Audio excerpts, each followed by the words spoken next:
Praise the Lord. இந்த நாளுக்கான தேவ வார்த்தை எபேசியர் 3ஆம் அதிகாரம் 19ஆம் வசனத்தினுடைய 2வது பகுதி. அவர் தமது மகிமையினுடைய ஐஸ்வரியத்தின்படியே உங்களுக்கு அனுக்கிரகம் பண்ண வேண்டும் என்று வேண்டிக் கொள்ளுகிறேன்.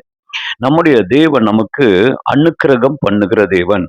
அனுக்கிரகம் என்றால் தேவன் நம்ம மேல வைத்திருக்கிற ஒரு கிருபை. அதாவது நாம் பெற வேண்டிய ஆசீர்வாதங்கள், நாம் செய்ய வேண்டிய காரியங்கள், இவைகளை எல்லாம் நிறைவேற்றி முடிப்பதற்கான ஒரு சூழ்நிலை அமைத்து கொடுக்கிறாரு. அதுதான் தேவன் நமக்கு பண்ணுகிற அனுக்கிரகம்.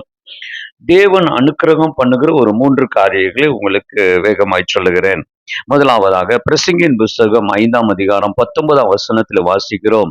தேவன் ஐஸ்வரியத்தையும் சம்பத்தையும் எவனுக்கு கொடுத்திருக்கிறாரோ அவன் அதிலே புசிக்கவும் தன் பங்கை பெறவும் தன் பிரயாசத்திலே மகிழ்ச்சியா இருக்கவும் அவனுக்கு அதிகாரம் அளிப்பது தேவனுடைய அனுக்கிரகம்.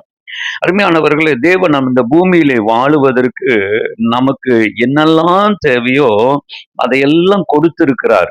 ஆனால் அதை நாம் அனுபவிக்க முடியாத சில சூழ்நிலைகள் நம்முடைய வாழ்க்கையில வருகிறது உண்டு. ஆனால் எந்த மனிதன் தேவன் கொடுத்த எல்லா ஆசீர்வாதங்களை அனுபவிக்கிறானோ அதுதான் தேவன் அவனுக்கு கொடுக்கிற அனுக்கிரகம். உங்களுக்கு நான் சொல்லுகிறேன், கர்த்தர் உங்களுக்கு அனுக்கிரகம் பண்ணுவாராக. அப்படி என்றால் ஆண்டவர் உங்களுக்கு கொடுத்திருக்கிற எல்லா ஆசீர்வாதங்களையும் நீங்கள் அனுபவிப்பதற்கு, ஆண்டவரிடத்திலிருந்து வருகிற ஆசீர்வாதங்களை நீங்கள் அனுபவிப்பதற்கு தேவன் உங்களுக்கு அனுக்கிரகம் பண்ணுவாராக. அப்படி அனுக்கிரகம் பண்ணும்போது தேவன் எவ்வளவு மேன்மை உள்ளவர் என்பதை நீங்கள் அறிந்து கொள்வீர்கள். இரண்டாவதாக உபாகம புஸ்தகம் 26வது அதிகாரம் 11வது வசனத்துல நீங்க வாசிக்கும் போது அந்த வசனத்தினுடைய 2வது பகுதி சொல்லுது, உன் தேவனாகிய கர்த்தர் உனக்கும் உன் வீட்டாருக்கும் அனுக்கிரகம் பண்ணின சகல நன்மை நிமித்தம் சந்தோஷப்படுவீர்களாக. நம்முடைய குடும்பத்திற்கு கர்த்தர் அனுக்கிரகம் பண்ணுகிறார். வீட்டாருக்கு நன்மை என்கிற அனுக்கிரகத்தை கர்த்தர் நமக்கு தருகிறார். அப்படி என்றால் என்ன? வீட்டிற்கு வேண்டிய நன்மைகள், குடும்பத்திற்கு வேண்டிய நன்மைகள், கர்த்தருக்கு ஸ்தோத்திரம், நம்முடைய பிள்ளை பெறுகிறது, நம்முடைய சுக வாழ்வு, நம்முடைய ஆசீர்வாதம்.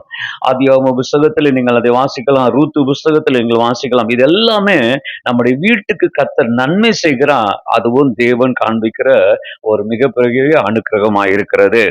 மூன்றாவது தேவன் கொடுக்கிற அனுக்கிரகம் அப்போஸ்தலர் நடபடிகள் 4ஆம் அதிகாரம் 30வது வசனத்தினுடைய கடைசி பகுதியை நீங்கள் வாசிக்கும் போது, உம்முடைய ஊழியக்காரர் உம்முடைய வசனத்தை முழு தைரியத்தோடு சொல்லும்படி அவர்களுக்கு அனுக்கிரகம் செய்தருளும் என்றார். அப்படி என்றால் என்ன என்றால், நம்முடைய வாழ்க்கையில நம் ஆண்டவருக்காக வாழுகிறபடினாலே நம்மளால் முடிந்த ஒரு ஊழியத்தை செய்வதற்கு தேவன் நமக்கு அனுக்கிரகம் பாராட்டுகிறார். எந்த மனிதன் கர்த்தருடைய ஊழியத்தை செய்கிறானோ நிச்சயமாகவே தேவன் அவனுக்கு அனுக்கிரகம் பாராட்டுவார்.